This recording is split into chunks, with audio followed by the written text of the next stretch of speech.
자, 그런데 사람들의 삶이 보다 더 풍족해진다면, 더 여유로운 삶을 살게 된다면, 삶의 질이 높아진다면 이제 인구가 보다 빠르게 증가할 가능성이 있습니다. 그렇죠?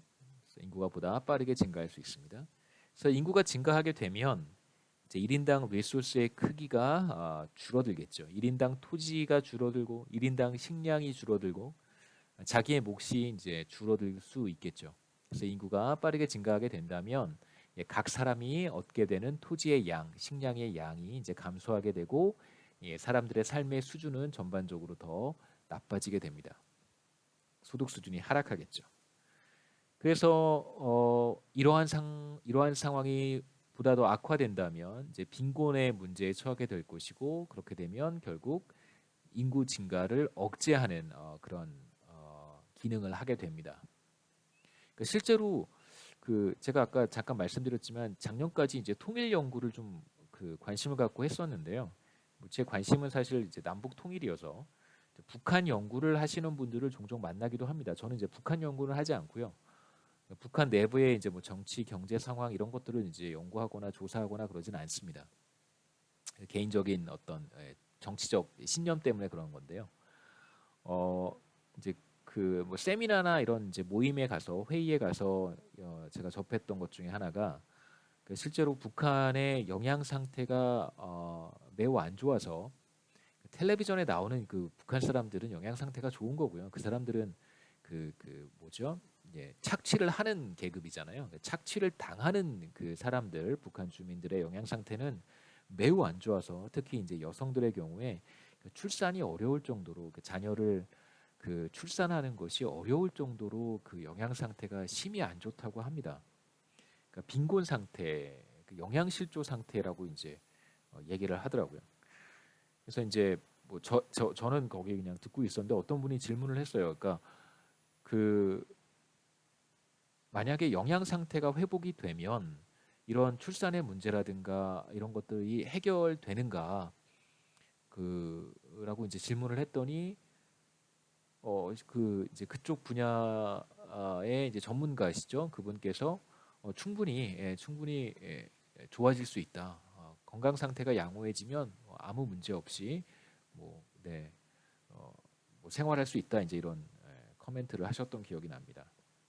뭐 여하튼 이런 빈곤의 문제 때문에 이제 인구 증가가 억제될 수 있고요. 결국 어, 시간이 지나게 되면 어떤 조정 과정을 거쳐서 균형 상태에 들어갈 텐데 이러한 균형 상태에서 우리가 예상할 수 있는 결과는 예, 인구는 일정한 상태를 유지할 것이고요.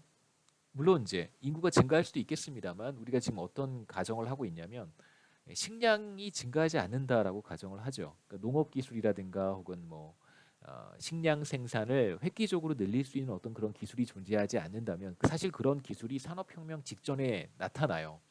그러니까 산업혁명 직전에 농업혁명이 한번 나타나고 이어서 산업혁명으로 이어지는데 사실 이제 우리가 산업혁명 이전에 농업혁명이 있었다는 사실에 대해서 별로 크게 뭐 이야기하지 않기 때문에 그러니까 여러분 그 한국 경제 발전 과정에서도 비슷한 패턴을 따라갑니다. 실제로 그 새마을 운동이라고 하는 그 운동 자체가 어, 농업혁명을 촉발하는 그런 계기였고요. 그러면서 이제 동시에 그 수공업이라든가 이제 경공업 중심의 그 산업 정책을 수행하게 되는 것이죠. 그래서 새마을 운동이라는 것을 통한 이제 식량 확충, 그러니까 그러니까 일종의 그러니까 농업혁명 비슷한 그 식량 생산의 이제 어떤 획기적인 변화가 나타나면서 이제 경공업으로 들어가는 것이죠. 그 다음에 이제 중공업, 중화학공업으로 그 다음에 진입하게 되고요. 그 사이에 사실 상당히 많은 시간이 필요했습니다. 한 15년 정도 시간이 걸렸던 것 같아요. 60년대 중반부터 시작된 농업 전반에 걸친 어떤 개혁이 있었던 것이고요. 그리고 70년대 들어가면서 이제 산업화로 들어가게 되는 것이죠. 그래서 이러한 발전 과정은 비교적 그러니까 네, 뭐 우리가 산업혁명 전에도 나타났다는 것을 여러분 기억하시면 좋고요. 별로 이렇게 많이 얘기는 하진 않습니다. 뭐 워낙 우리가 이제 경제사에 별로 관심이 없어 서구 경제사에 관심이 없어서요. 그렇다고 한국 경제사에 관심이 있는 것도 아닌 것 같아요. 좀 제가 봤을 때는 경제학하는 사람 입장에서는 되게 넌센스예요. 그러니까 이제 뭐 그냥 여담이지만 그러니까 역사에 관심은 많은데 경제사에는 또 관심이 별로 없어요. 그러니까 여러분 역사라고 뭐 경제학을 하는 사람 입장에서 역사라고 하는 것은 저는 정치, 경제, 문화 이런 것들을 이렇게 통합해서 봐야 된다고 생각하거든요. 경제학자니까 저는 경제학이 빠지는 것에 대해서 되게 불편하게 생각합니다. 근데 역사의 많은 스토리들은 그 경제에 대한 이야기를 사실 많이 하지는 않습니다. 그 경제 사학자가 그래서 필요한 이유겠죠. 그래서 우리가 마지막으로 해야 되는 얘기는 시간이 충분히 흘러가게 되면 식량이 이제 늘어나지 않는다고 전제했을 때 그렇다면 인구도 일정한 수준을 유지하게 되는 그런 균형 상태에 도달할 것이라고 예상할 수 있겠죠. 이제 이게 바로 멜더스 모형의 전반적인 임플리케이션이라고 할 수 있습니다. 그래서 출산율 혹은 뭐 이제 인구 증가율과 관련해서 우리가 두 가지 어떤 이제 그 감소 요인, 이제 멜더스가 제시한 출산율 감소의 두 가지 요인이 있는데 첫 번째가 파지티브 책이고요. 두 번째가 프리벤티브 책이라고 할 수 있습니다.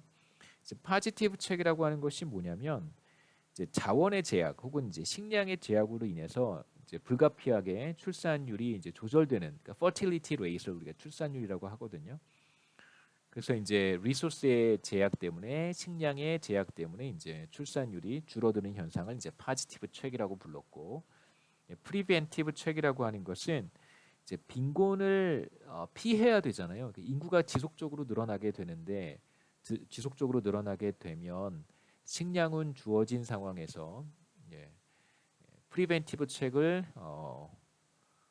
활용하지 못한다면 이제 그러면 빈곤의 문제를 맞닥뜨려야 되기 때문에 이러한 빈곤의 문제를 피하기 위해서 의도적으로 출산율을 낮추는 것을 이제 프리벤티브 책이라고 했습니다.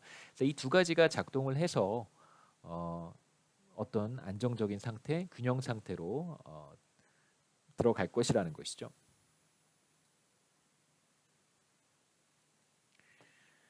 간단한 그림을 두 가지를 제가 소개를 할 텐데요. 첫 번째 그림은 인구 규모와 population 사이즈의 하이라이트를 했습니다. 사이즈와 왜냐하면 다음 그림에서는 인구 증가율이 나오거든요.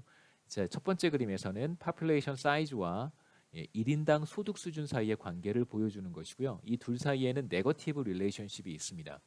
그래서 인구 규모가 L1으로 비교적 작다면 경제 전체의 리소스는 한정돼 있잖아요. 그러니까 경제 전체의 식량은 주어져 있습니다.